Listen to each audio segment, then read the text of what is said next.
اس معاملے میں انشاءاللہ آپ کے ساتھ بہت تعاون کریں گے۔ اسی طرح آپ کے علم میں ہوگا کہ سعودی عرب کے دورے سے پہلے وزیر اعظم کے سعودی عرب کی حکومت نے جامعہ اسلامیہ اسلامک یونیورسٹی کے اندر جامعہ ملک سلمان بن عبدالعزیز جو ہے اس کے بنانے کا اعلان کیا ہے، جو 80 کنال پر مشتمل ہوگی اور اس کے اندر 12,000 نمازی، 2,000 خواتین اور 10,000 مرد جو ہیں وہ نماز ادا کریں گے۔ اس میں ایک میوزیم بنے گا، اس میں امیر محمد بن سلمان کے نام سے ایک ہال بنایا جائے گا، اور ہم اس کا خیر مقدم کرتے ہیں، اور ہم سمجھتے ہیں کہ ایک بہت بڑی پاکستان سعودی عرب کی دوستی کی مثال شاہ فیصل مسجد ہے، اور اب ملک سلمان مسجد جو ہے یہ پاکستان اور سعودی عرب کے درمیان اخوت، محبت اور جو ہے تعلقات کی مضبوطی کی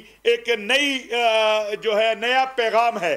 ہم اس کا بھی خیر مقدم کرتے ہیں، اور اسی طرح ہم یہ سمجھتے ہیں کہ پاکستان اور سعودی عرب دنیا اسلام کے وہ دو ممالک ہیں جن کے اندر الحمدللہ ہم ایک مضبوط قوم ہیں، مضبوط فوج رکھتے ہیں، اور ہمارے سعودی عرب کے ساتھ ایمان اور عقیدے کے تعلقات ہیں۔ تو وزیر اعظم پاکستان کو اس دورے کی دعوت جو ہے سعودی ولی عہد امیر محمد بن سلمان نے دی تھی، ان کی دعوت پر وزیر اعظم تشریف لے جا رہے ہیں، اور 27ویں کی شب اور طاق راتیں انشاءاللہ روضہ رسول صلی اللہ علیہ وسلم پر اور بیت اللہ میں انشاءاللہ گزریں گی۔ وہاں پر ائمہ حرمین سے وزیر اعظم کی ملاقات ہوگی، مشائخ سے ملاقات ہوگی، OIC کے جو سیکرٹری جنرل ہیں ان سے ملاقات ہوگی، اور ہمارا ایجنڈا بڑا واضح ہے کہ مسلم امہ کی وحدت اور اتحاد اور مسلمانوں کے مسائل جو ہیں۔ اسی طرح آپ نے دیکھا ہمارے پاکستانی بھائی جو مشرق وسطیٰ میں ہیں، باہر ہیں دنیا میں، یورپی ممالک میں ہیں، وہ شکایت کرتے ہیں اپنے مسائل کے حوالے سے، تو گزشتہ دنوں وزیر اعظم پاکستان نے اس پر ایک سخت ایکشن لیا، اور سعودی عرب سے جو شکایات آ رہی تھی اس کے حوالے سے کچھ اقدامات کیے۔ انشاءاللہ آگے مستقبل میں ہم اپنے سعودی عرب میں پاکستانی ہوں یا امارات میں ہوں یا کویت میں ہوں یا یورپ میں ہو، وہ پاکستانی پاکستان کی ریڑھ کی ہڈی ہے، اور اوورسیز پاکستانیوں کے مسائل کو حل کرنا یہ حکومت کی پہلی ترجیح ہے۔ انشاءاللہ پاکستانیوں سے بھی وزیر اعظم ملیں گے جدہ کے اندر۔ اور آخری بات جو میں کرنا چاہتا ہوں وہ یورپی یونین کی قرارداد کے حوالے سے ہے۔ الحمدللہ پاکستان کے اندر گزشتہ 7 ماہ میں ایک مس یوز بلاسفیمی لا کا کیس نہیں ہے۔ انتہائی قلیل واقعات ہیں جن کا پروف بھی نہیں ملتا ہے جو جبری مذہب کی تبدیلی کے ہیں۔ مجھے بڑے افسوس سے کہنا پڑتا ہے کہ حقائق کو نہیں دیکھا گیا۔ ہم دعوت دیتے ہیں امبیسیڈر جو ریلیجس فریڈم کے ہیں امریکہ کے، یورپی یونین کے ممبران کو، ان کے جو ہیومن رائٹس کمیشن ہے انہیں، کہ وہ پاکستان آئیں اور اصل حقائق کو دیکھیں۔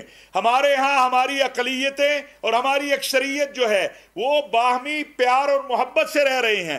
آئین پاکستان جو ہے وہ محافظ ہے تمام اقلیتوں کے حقوق کا، اور کسی کو یہ حق ہم نہیں دیں گے کہ وہ پاکستان میں رہنے والے کسی غیر مسلم کو خوفزدہ کرے۔ توہین ناموس رسالت کا قانون، توہین مذہب کا قانون، اس کا غلط استعمال کا ایک واقعہ گزشتہ 7 ماہ میں پیش نہیں آیا ہے۔ ہم سمجھتے ہیں کہ ہماری عدلیہ جو ہے وہ عدل کی بنیاد پر، شواہد کی بنیاد پر فیصلے کرتی ہے، اور پاکستان کی عدلیہ اس حوالے سے بڑی محتاط ہوتی ہے۔ ناموس مصطفیٰ صلی اللہ علیہ وسلم کا معاملہ جو ہے وہ کوئی اتنا آسان معاملہ نہیں ہے، اور جہاں ابھی چند دن پہلے 3 دن پہلے تمام ہمارے جو مسیحی، سکھ، ہندو اور مسلم تمام مکاتب فکر نے یورپی یونین کے اس فیصلے کو جو ہے مسترد کیا ہے۔ ہم سمجھتے ہیں حقائق کے مطابق فیصلہ ہونا چاہیے تھا، یہ فیصلہ حقائق کے برخلاف ہے۔ اور اسی طرح اعتکاف کی بات کی جا رہی ہے، میں یہ گزارش کروں گا کہ اس وقت کرونا کے جو حالات ہیں اس میں جو ہزاروں لوگوں کا اجتماع ہے، سینکڑوں لوگوں کا اجتماع ہے، حکومت نے اس حوالے سے کہا ہے کہ یہ نہ کیے جائیں۔ مسجد کے اندر اگر 2-3 محلے دار بیٹھنا چاہتے ہیں اعتکاف، اور SOPs اور احتیاطی تدابیر جو ہے ہماری جو کمیٹی بنی ہوئی ہے اس کے مطابق تو اس پر تو کوئی حکومت نے پابندی نہیں لگائی ہے. صوبائی حکومتیں جو ہیں یا کوئی متعلقہ ڈپٹی کمشنر یا متعلقہ اضلاع اپنے حالات کے مطابق اگر فیصلہ کرتے ہیں تو یہ بات یاد رکھیے کہ انسانی جان کی حرمت بہت زیادہ قیمتی ہے.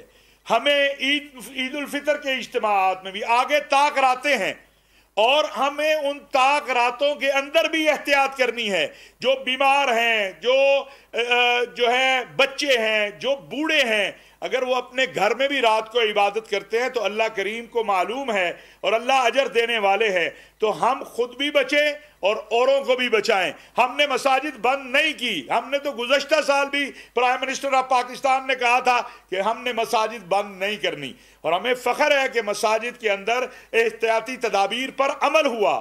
احتیاطی تدابیر پر اب بھی مساجد میں عمل ہو رہا ہے، لیکن کچھ لوگ صرف پراپیگنڈا کرنا چاہتے ہیں. وہ کوئی چیز مل جائے. وہ ایک بڑے بزرگ نے ایک وقت کہا تھا کہ کچھ لوگ ایسے بھی ہوتے ہیں، کوئی قرآن کریم پڑھ رہا ہو تو وہ اسے بھی کہتے ہیں یہ صحیح نہیں پڑھ رہا. عمران خان صاحب نے جس انداز سے آج بھی سفرائے بلاد اسلامیہ کے سامنے ناموس رسالت اور اسلامک فوبیا کا مسئلہ رکھا ہے اور جس درد دل سے رکھا ہے، پاکستان کے کسی حکمران کو اس سے پہلے اس طرح بات کرنے کی توفیق نہیں ہوئی اقوام متحدہ سے لے کر آج تک. لیکن انشاءاللہ ہم یہ اپنا جو جدوجہد ہے یہ جاری رکھیں گے. انشاءاللہ وہ دن آئے گا کہ جب اقوام متحدہ میں قانون سازی ہوگی کہ عالمی سطح پر مقدسات کی توہین کا سلسلہ جو ہے وہ ختم کیا جائے. میں آخر میں پھر تمام لوگوں سے اپیل کروں گا کہ رمضان المبارک کے آخری ایام، آخری طاق راتیں یا دوسری راتیں، وزیر اعظم کے نمائندہ خصوصی محمد طاہر اشرفی کی نیوز کانفرنس آپ ملاحظہ کر رہے تھے.